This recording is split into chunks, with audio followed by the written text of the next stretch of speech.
I would like to take this opportunity to warmly greet you. It is a pleasure for me to work with you again in the upcoming Dive Project seminar and to welcome you to this new learning experience. As part of the seminar on student support, where we will examine institutional support services, I will lead a practical workshop focused on pedagogical support. In this workshop, we will explore what we, as educators, can do to support our students in digital learning environments. Throughout the workshop, we will present a set of practical and easy-to-apply strategies. These strategies are based on the well-known Community of Inquiry framework, developed by Garrison, Anderson, and Archer, and on the 7 Principles for Good Practice in Undergraduate Education by Chickering and Gamson, as adapted for online teaching by Sorensen and Balin. In this video, we will introduce the Community of Inquiry framework. The Community of Inquiry framework was developed in the late 1990s at the University of Alberta in Canada by a group of researchers led by D. Randy Garrison, Terry Anderson, and Walter Archer, with the support of Liam Rourke. The initial motivation was very practical. They needed to design a blended learning graduate program that would offer the same level of quality and engagement as traditional, face-to-face education. But there was a major challenge. Many academics were skeptical. They did not believe that online education could provide a genuinely high-quality learning experience. To address this concern, the researchers developed a framework that would demonstrate how interaction, collaboration, and reflection could be effectively supported in digital environments. The result was the Community of Inquiry model, a comprehensive and flexible approach grounded in constructivist and collaborative learning theories.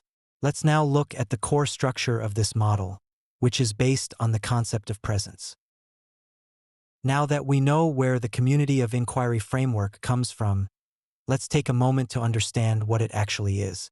A community of inquiry is a learning community, a group of students and teachers who work together with a shared educational purpose. That purpose is not simply to receive information, but to build understanding through active and collaborative processes. What makes this type of community different is its focus on inquiry. This means going beyond memorization or surface-level answers. It involves asking questions, exploring ideas, and constructing knowledge, both individually and with others. In short, a community of inquiry is a space for deep, meaningful learning, based on dialogue, reflection, and engagement. In the next slides, we will examine the 3 essential elements that make this possible: teaching presence, social presence, and cognitive presence. A community of inquiry is grounded in the social constructivist paradigm of learning. Constructivism sees learning as a process where students synthesize new information into their existing knowledge structures and revise their understanding of the subject matter. Social constructivism builds on this idea by emphasizing that learning takes place not only within the individual mind, as in cognitivism, but also through interaction in social contexts. Learning is therefore collaborative. Students build knowledge together through dialogue, shared activities, and reflection. In this view, knowledge is actively constructed by the learner, with support from their environment and peers. A key foundation of the Community of Inquiry framework is the idea of student-centered learning. This approach shifts the focus from what the teacher does to what the learner experiences. The goal is not simply to deliver content, but to help students construct knowledge actively and meaningfully. In this model, learners take greater responsibility. They are expected to be active participants, to reflect on their own learning, and to contribute to the learning of others. At the same time, the teacher's role changes.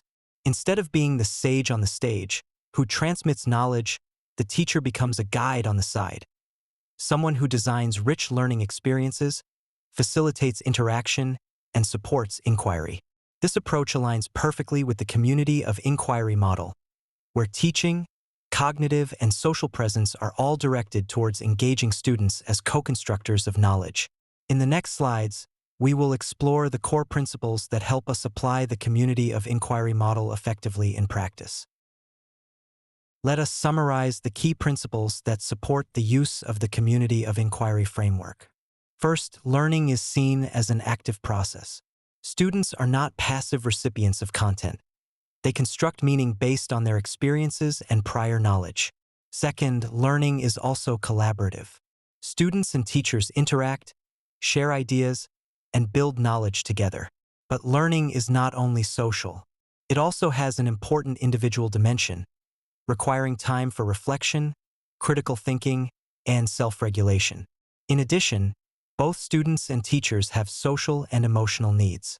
Feeling safe, motivated, and connected to the group is essential for meaningful learning. Teaching in this framework is a complex and multidimensional task. It includes the design of activities, facilitation of discussion, feedback, assessment, and ongoing support. Finally, students also take on part of the teaching role. They support their peers, take initiative, and help maintain an engaging learning environment. These principles are the foundation of the Community of Inquiry framework, and they will guide us as we move forward to explore its three core elements: teaching presence, social presence, and cognitive presence. These presences describe the key dimensions that must be supported in any online or blended learning environment for meaningful learning to occur. First, we have cognitive presence, which refers to the ability of learners to construct meaning through reflection and dialogue. Second, social presence, which is the ability to present oneself as a real person and to build relationships within the learning community. And third, teaching presence, which involves the design, facilitation, and guidance of learning activities to support cognitive and social engagement. In the next slides, we will look briefly at each presence, what it means, and how it contributes to a successful learning experience. Let us begin by exploring the first core element of the model: teaching presence. Teaching presence refers to the active role of instructors in planning, guiding, and supporting the learning experience. It emerges from the multidimensional responsibilities of the teacher, especially in online and blended environments. It includes three key aspects. First, designing and organizing learning activities and resources. Second, monitoring and supporting student inquiry. And third, guiding and directing learning processes to help students achieve the intended outcomes. As Anderson and colleagues define it, teaching presence is the design, facilitation, and direction of cognitive and social processes aimed at meaningful and worthwhile learning. Teaching presence is not just about the teacher's authority. It refers to a broader concept of teaching that includes design, facilitation, and direction. Design and organization means planning the learning journey, selecting content, defining objectives, and structuring materials.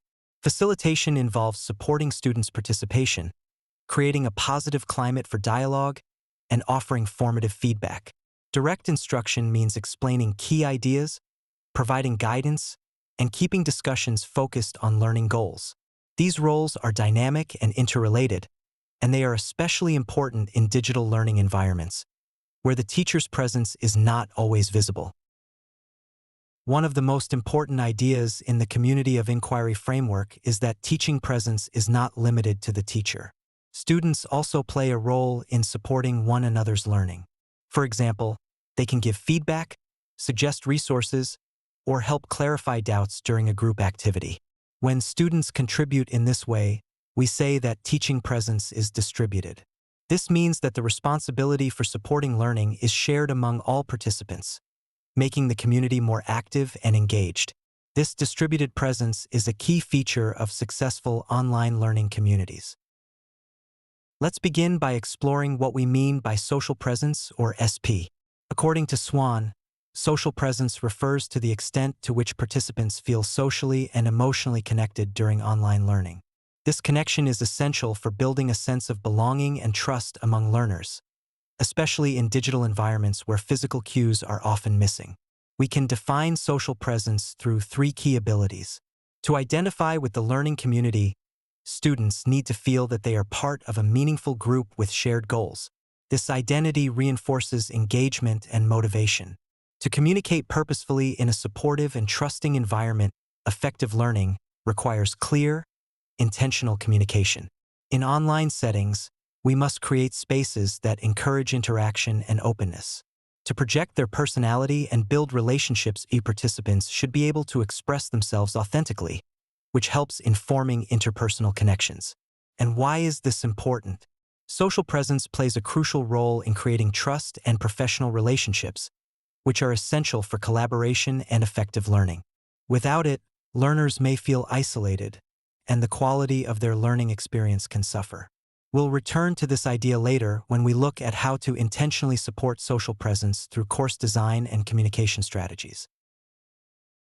Now that we've seen what social presence means, let's look at its three main components. These are the elements that make social presence visible and effective in online learning environments. First, effective or interpersonal communication. This is about expressing emotions, humor, and sharing personal experiences. It helps participants show that there are real people behind the screen. When learners feel emotionally connected, they are more likely to participate and stay engaged. Second, open communication. This involves the mutual exchange of ideas and the recognition of others' contributions. It requires a respectful and trusting environment where students feel safe to speak up, ask questions, and give feedback. Third, group cohesion. This is the sense of unity that holds the group together. It's about feeling part of a team with a shared purpose. Cohesion grows when participants use inclusive language, refer to the group as we, and support one another. Together, these three components help students identify with the group, enjoy participation, and feel genuinely connected to the learning community. In the next slides, we'll explore strategies to strengthen each of these elements in our online courses. This slide focuses on the main challenges that affect social presence in online learning environments. Let's begin with technological limitations. In online settings, we rely on tools like video, audio, and text. These tools are helpful but often make it harder to read social cues, such as body language or tone of voice, compared to face-to-face communication. This can reduce the feeling of being present with others. The second challenge is related to emotional communication. Because nonverbal cues like gestures, facial expressions, and voice tone are limited or missing in online formats, it becomes more difficult for learners to express emotions and to understand how others feel. This affects the emotional connection between participants. On the right side of the slide, we can see the trade-offs of text-based communication. There are clear advantages. It allows for more precise and reflective communication. It helps promote critical thinking. And it supports deeper learning as students take more time to think and respond. However, there are also challenges. Text-based communication tends to reduce immediacy, meaning it feels less spontaneous and emotionally engaging. It can be harder to feel present and connected with others, especially if students only interact through written messages. The key takeaway is that while text-based tools offer many academic benefits, we need to be aware of how they may affect social presence and use complementary strategies to reduce this impact. This slide introduces cognitive presence, the core component of the community of inquiry framework that focuses on thinking and meaning-making. Let's begin with the definition provided by Garrison, Anderson, and Archer. Cognitive presence is the extent to which learners are able to construct and confirm meaning through sustained reflection and discourse. In other words, it refers to how students build understanding over time by thinking deeply and engaging in dialogue with others. The blue sentence emphasizes the key point. Cognitive presence represents the core thinking and meaning-making element of the COI framework. Now, let's look at the three key aspects of cognitive presence. Theoretical foundation: it is grounded in John Dewey's practical inquiry model, PIM. This model gives us a structure to understand how students move from questioning a problem to exploring, integrating ideas, and applying new understanding. Critical thinking: cognitive presence encourages analytical thinking. It pushes learners to go beyond memorization and develop deep comprehension through a process of structured inquiry. Meaning construction: finally, this presence allows learners to build meaning collaboratively. It highlights the importance of interaction, as learners co-construct understanding through discussion and reflection. To summarize, cognitive presence is essential for helping students develop higher-order thinking skills, engage deeply with content, and make sense of what they learn in a meaningful way. Now, let's take a closer look at Dewey's practical inquiry model, also known as the PIM.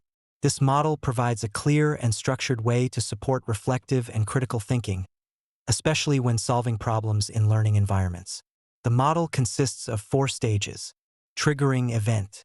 This is where the process starts. Problem, question, or issue is identified.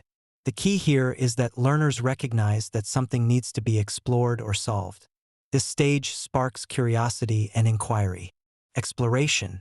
In this phase, learners begin to investigate. They collect relevant information, consider different perspectives, and try to understand the problem more deeply. It's a time for questioning, discussing, and brainstorming. Integration. Once enough information is gathered, learners start connecting ideas and building interpretations. They look for patterns, make comparisons, and begin to form a clearer understanding of possible solutions. Resolution. Finally, learners apply what they have learned. They try out solutions and reflect on whether the original problem has been addressed effectively. This is also the moment for evaluation and possible adjustments. It is important to note that these stages are not strictly linear. Learners may move back and forth between stages depending on the context and their evolving understanding. The model is very useful for designing learning activities that promote critical thinking, reflection, and deep engagement with real problems. Let me explain how the three presences in the community of inquiry model are connected. Although each presence is distinct, they do not operate in isolation. They must work together to create a meaningful and effective learning experience. That's why we often use a Venn diagram to illustrate how they overlap and interact. At the core of the model, we find the educational experience, shaped by the dynamic interaction of three elements: social presence, cognitive presence, and teaching presence. Social presence relates to how participants engage with each other and feel part of a learning community. Cognitive presence refers to how participants engage with content and construct meaning through reflection and inquiry. Teaching presence involves designing, organizing, and facilitating learning to ensure goals are met and the learning process stays on track. Now let's focus on the overlapping areas, which represent critical points of interaction. Between social and cognitive presence, we find supporting discourse, the space where meaningful interaction helps build shared understanding. Between social and teaching presence, we see the importance of creating a positive and open climate for learning. Between teaching and cognitive presence, the focus is on structuring and regulating learning through guidance and feedback. At the center, where all three presences intersect, is the ideal learning experience, when students feel connected, intellectually engaged, and well-supported. Finally, it's important to remember that this process is always influenced by broader factors: the educational context, the disciplinary framework, and the communication tools we use. These external elements shape how presence is expressed and experienced in digital learning environments. Let's wrap up this introductory video by highlighting three key ideas about the community of inquiry framework. First, during the COVID-19 pandemic, many universities had to move their teaching online very quickly. In this context, the COI framework proved to be extremely helpful. It gave instructors a clear way to understand what matters in online learning and how to design better learning experiences. Second, the COI reminds us that the main challenge is not just delivering content online. The real challenge is building a learning community, a space where students feel connected, supported, and intellectually engaged. And third, this framework helps us understand how the social and cognitive dimensions of learning are deeply interconnected. Good online teaching requires us to support not only content understanding, but also communication, collaboration, and motivation. These ideas will guide our work during the workshop sessions. Thank you very much for your attention. I hope the video has been of your interest.